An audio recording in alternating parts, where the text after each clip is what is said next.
You know that feeling when someone says something that ruins your entire day? What if I told you that feeling only lasts 90 seconds unless you keep feeding it? Here's the truth. Anger is a choice.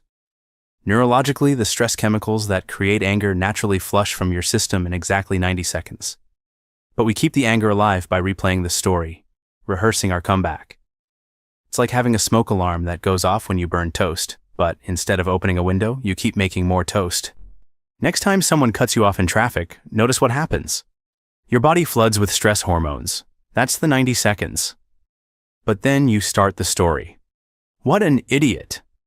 And suddenly, you're still angry 20 minutes later. When you understand this 90-second rule, you realize you have a choice point. You can let the chemicals flush naturally, or you can feed the fire. Everyone knows someone who stays calm no matter what happens. They're not superhuman. They just know something you're about to learn. Chapter 1. The Button Pusher Myth. You're not a remote control. They really know how to push my buttons. We say this like we're helpless remote controls. But nobody can push buttons you don't give them. Here's the button pusher myth, that other people have magical powers over your emotions. But buttons only work when they're connected to something. Those buttons are actually unhealed wounds or values violations from your past. When someone pushes your buttons, they're showing you exactly where you still need healing. Your coworker makes that sarcastic comment that always sets you off. Instead of automatically reacting, pause and ask, what is this really about? Maybe it reminds you of your critical parent. Suddenly, the coworker isn't pushing your buttons, they're revealing them. When you stop being a remote control, you become the operator of your own emotional state. Nobody gets to decide how you feel except you. Consider your biggest trigger person. What they trigger in you has nothing to do with them. Chapter 2. The Secondary Emotion Revelation. What anger is really hiding. Here's something that will blow your mind. What you call anger isn't actually anger. Anger is the emotional equivalent of a security guard. It shows up to protect feelings like hurt, fear, or shame. When someone criticizes you and you get angry, you're not really angry. You're hurt that they don't see your value. Anger feels safer than vulnerability. So it volunteers to be the spokesperson. Your partner forgets your anniversary, and you explode in anger. But underneath that anger is hurt. Do I not matter to you? When you address the hurt instead of expressing the anger, a real shift happens. I felt forgotten gets a very different response than, you never remember anything. When you learn to identify the emotion underneath anger, you can address the real issue. Vulnerability heals. Anger just creates more distance. Reflect on your last big anger episode. What was the vulnerable emotion hiding underneath? Chapter 3. The Choice Point Discovery. Your superpower between trigger and response. Between every trigger and your response, there's a space. In that space lies your freedom. Most people don't even know this space exists. Viktor Frankl discovered this in a Nazi concentration camp. No matter what happens to you, you always have the freedom to choose your response. That trigger hits, your body floods with chemicals, but before you react, there's a microsecond of choice. When you learn to find that choice point, you become the author of your own experience. Someone sends you a passive-aggressive email. Your first impulse is to fire back immediately. But in that moment before you hit send, ask yourself, what response would I be proud of tomorrow? That question activates your choice point.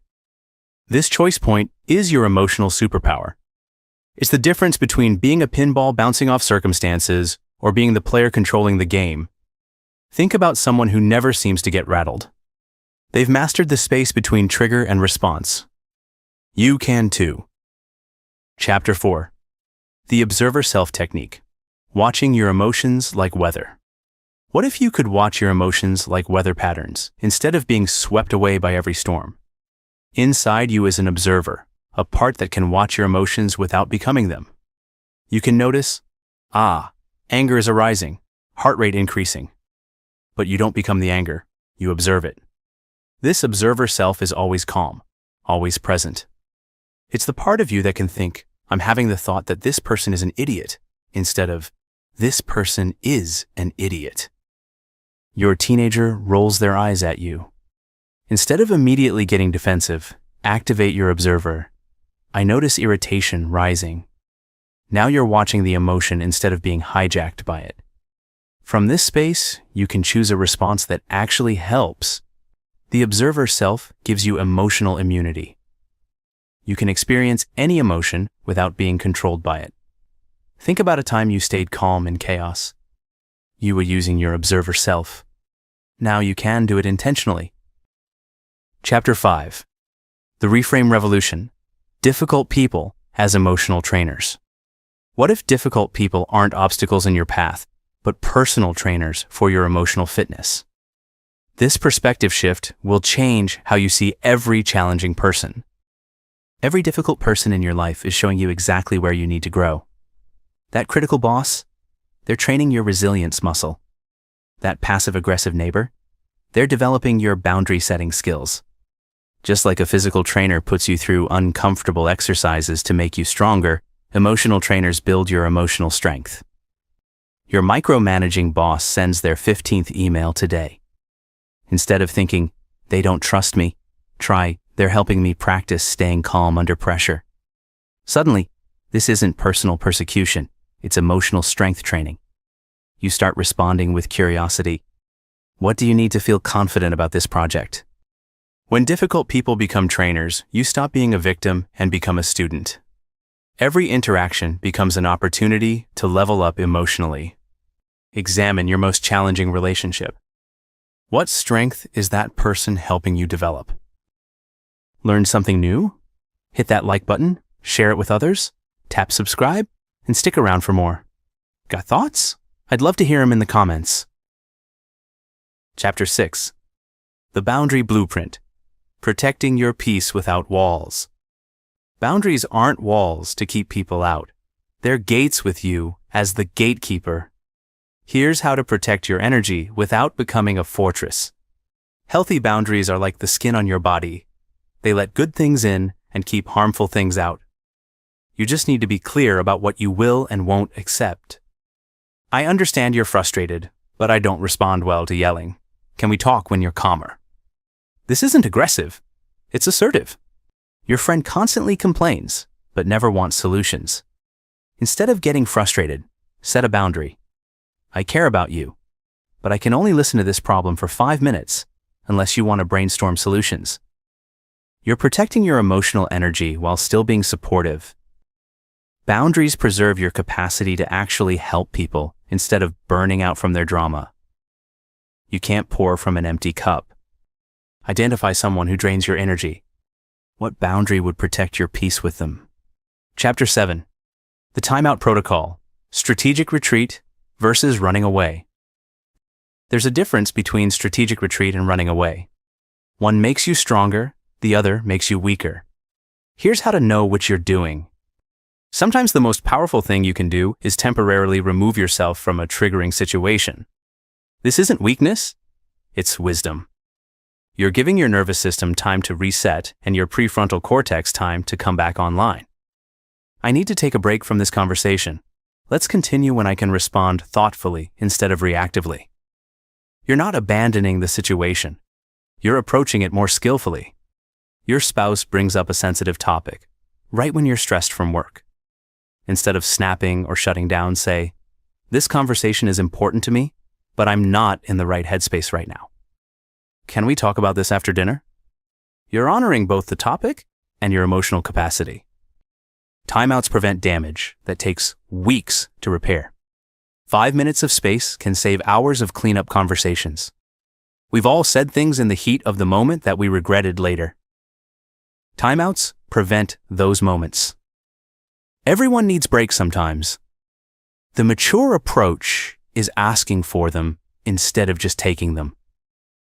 Recall a conversation that went badly because you were already overwhelmed. A timeout could have changed everything. Chapter 8. The Trigger Map Method. Know your emotional landmines. You wouldn't walk through a minefield blindfolded, so why navigate relationships without knowing your emotional triggers? Here's how to map your landmines. Your triggers aren't random. They follow patterns. People who remind you of your critical parent. Situations that echo past rejections. Words that hit old wounds. When you map these patterns, you stop being surprised by your reactions. Ah, this person's tone reminds me of my ex-boss who never trusted my judgment. No wonder I'm feeling defensive. Knowledge is power. When you see the landmine, you can step around it instead of stepping on it. Keep a simple trigger journal for 1 week. When you get triggered, note, who was involved? What specifically did they do or say? What did it remind you of? You'll start seeing patterns. I always get triggered by authority figures who are impatient, or sarcasm always sets me off because my sibling used it to hurt me. When you know your triggers, you can prepare for them. Preparation transforms reaction into response. You become proactive instead of reactive. Everyone has emotional triggers. Most people just don't understand them. Understanding yours is emotional intelligence in action. Notice what consistently triggers you. What pattern do you see? That pattern is your roadmap to freedom. Chapter 9. The compassionate distance. Caring without carrying. You can care about someone without carrying their emotions. You can love someone without living their drama. Here's how to find that balance. Compassionate distance means maintaining emotional boundaries while keeping your heart open. You can witness someone's pain without absorbing it. I see that you're struggling, and I care about you. How can I support you without taking on your stress? It's like being a lifeguard. You throw them a life preserver, but you don't jump in and drown with them. Your friend is going through a bitter divorce and calls you daily to vent. Instead of absorbing their anger and pain, say, I want to support you through this. Let's set aside time twice a week to really talk, and the other days, let's focus on positive activities together. You're being supportive without being consumed. Compassionate distance preserves your ability to actually be helpful long-term. Burned out helpers help no one. Everyone knows someone who carries everyone else's problems. That's not sustainable or actually helpful. Consider someone whose drama tends to consume you. How could you care without carrying? Chapter 10. The Story Stopper. Breaking free from mental narratives. You're not experiencing reality. You're experiencing your story about reality. Change the story. Change your emotional experience. Here's how to become the editor of your inner narrative. Every time someone triggers you, your mind creates a story. They don't respect me. They're trying to control me. But these are interpretations, not facts. What if their sharp tone means they're stressed, not that they dislike you? The story you tell yourself determines your emotional experience. Your boss gives you feedback in a curt email. Story number 1. They hate my work and want to fire me.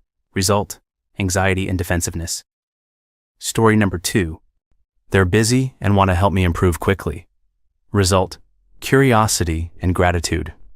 Same email, different story. Completely different emotional experience.